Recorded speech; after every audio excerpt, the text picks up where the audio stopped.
I say, Melinda, what a lovely day. Why are you talking like that? Do you smell that? No. It's adventure. Are you ready for some adventure? Well, I'm always ready for adventure. Did you say adventure?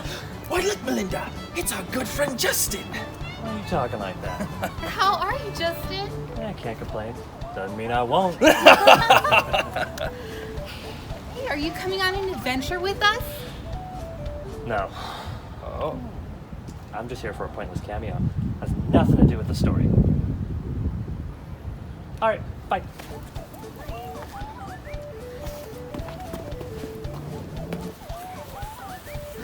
Hey guys! Hey, Damian! Are you ready for an adventure, Melinda? Oh, I'm always ready for an adventure. Are you ready for an adventure, Jan? How dare you ask me that? I'm always ready for adventure. Hey guys, it's Josh! Hey Josh!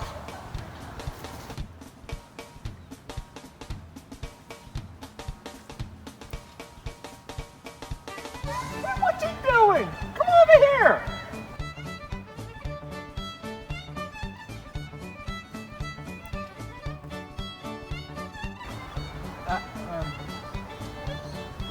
That's weird. That's weird. Silly Damian. I can't afford to have Josh on this adventure. I'm incredibly over budget as it is. What? He's right there. Nah. I've just been using the same footage of him over and over. Take a look.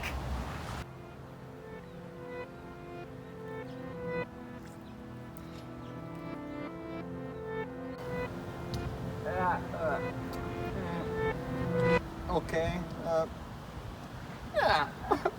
Whatever. We should have an adventure, right? Yeah! Oh, awesome. So, where are we going? The beach, the mountains, the big city? Whoa, hold up there a minute. The green screen can only handle so much, Damian. Say what now? Green screen? The one in the house? No, the one here. But we are outside. Silly Damian, we haven't even left the house. But we're outside. What are you talking about? Are you sure? What the?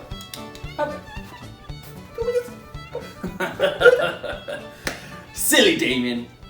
Don't worry. You'll get used to this movie life. We're just outside, then Joshua's, then Justin, and but we were just.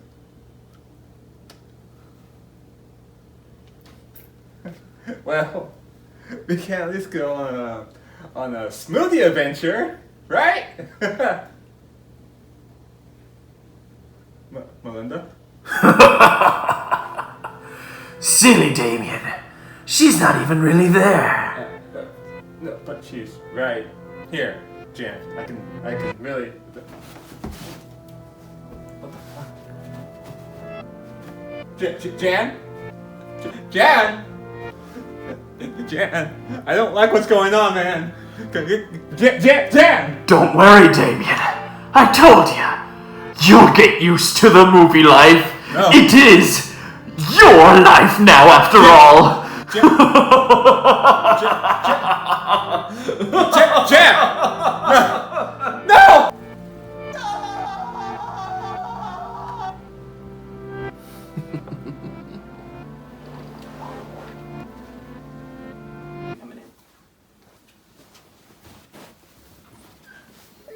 Greetings, ladies and gentlemen of the internet, and welcome to this newest episode of The Oscar Goes To. I'm Jan-Michael. And I'm Melinda. And today's Oscar goes to Around the World in 80 Days. Look at this fucking shit. It's too this long. Fucking watch this around the world. Let's begin. It's a wonderful world if you'll only take the time to go around it. Are you formally challenging me to undertake a journey around the world in 80 days? I say this is absurd. Gentlemen, I have on deposit at Baring's Bank the sum of £20,000, and I'm willing to wager any or all of it upon the same contention. So, Melinda, like always, I start off with you. What did you think of Around the World in 80 Days? Okay, so the main thing about this movie is that it is very, very, very long. The way that they wrote the script and the dialogue in it, it was very unusual, especially when they were trying to be popular to a mainstream audience. Those two things combined make it a little bit difficult to watch. Well, I thought the movie fucking sucked. It wasn't funny, wasn't entertaining, and what's worse is the Jackie Chan stunts were super lame in this one. What are you talking about? Around the World in 80 Days with Jackie Chan. We're reviewing? Jan, we're watching the Oscar winner. Fuck! I'll be back.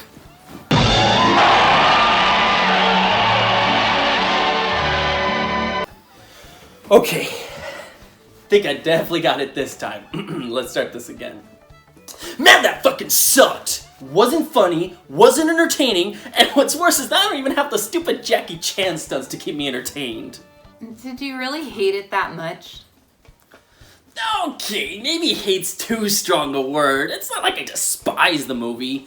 I think a lot of the things that they found entertaining back then is just not so now.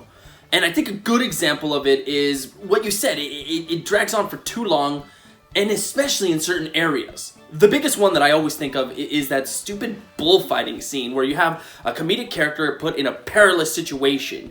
And then, yeah, okay, we get it, he can bullfight, so we can move along, but then the scene goes on for like an extra 20 minutes, and you're like, oh god, we need to move on. We just need it to end. Let's get the ball rolling here.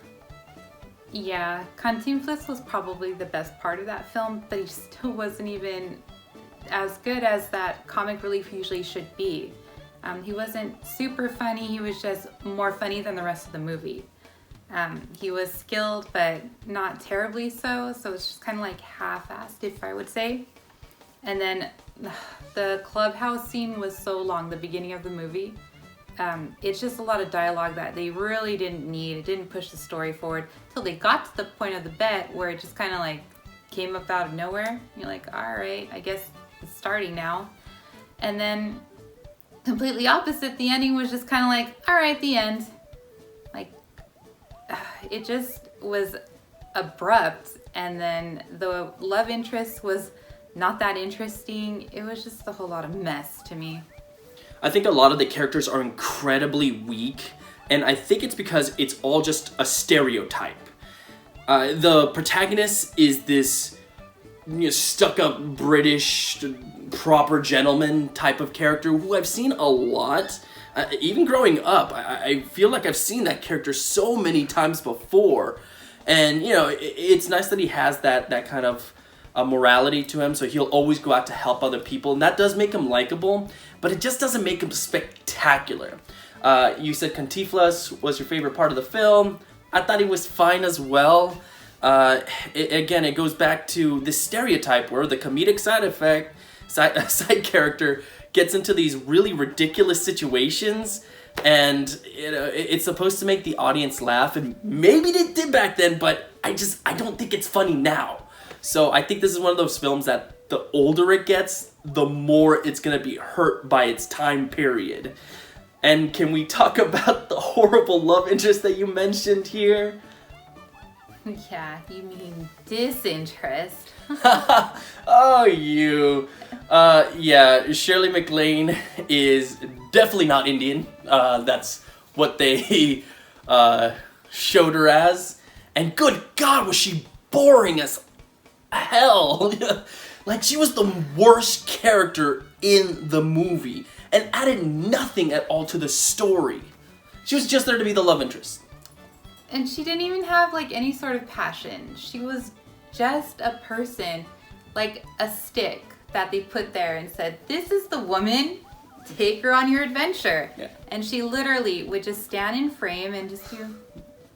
She didn't even add anything to the final scene where everyone thinks, oh, he's lost the bet. You'd think at least she would add something where she's the one who figures out, oh, no, wait, we still have time. But no, she doesn't even do anything like that. It's just completely pointless.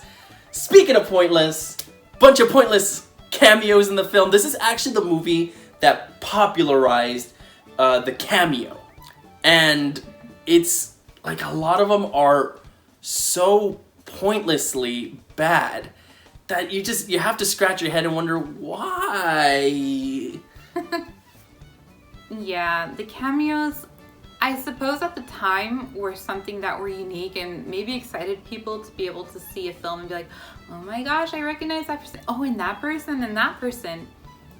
Problem is that nowadays I don't recognize any of these people. Now what is the delay? Indians, but they're peaceful Indians. So, Melinda, would you recommend Around the World in 80 Days to today's audiences? And do you think it should have won the Oscar?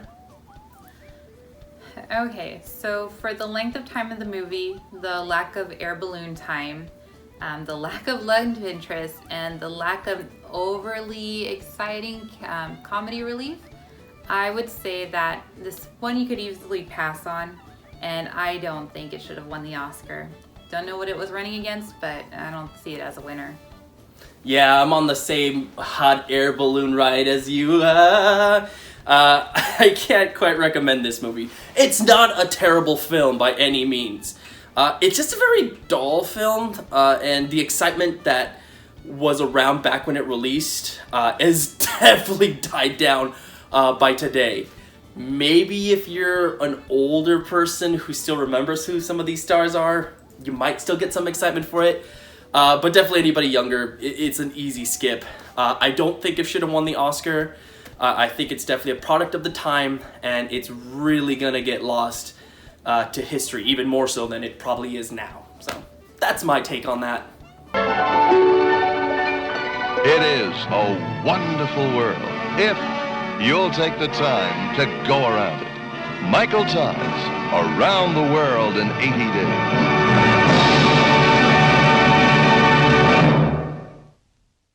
Well, I would say this movie is full of hot air. Come on, that's grade A material here. Come on, Melinda, what do you... What the... Oh, no. Oh, no. Oh, Melinda, you wouldn't!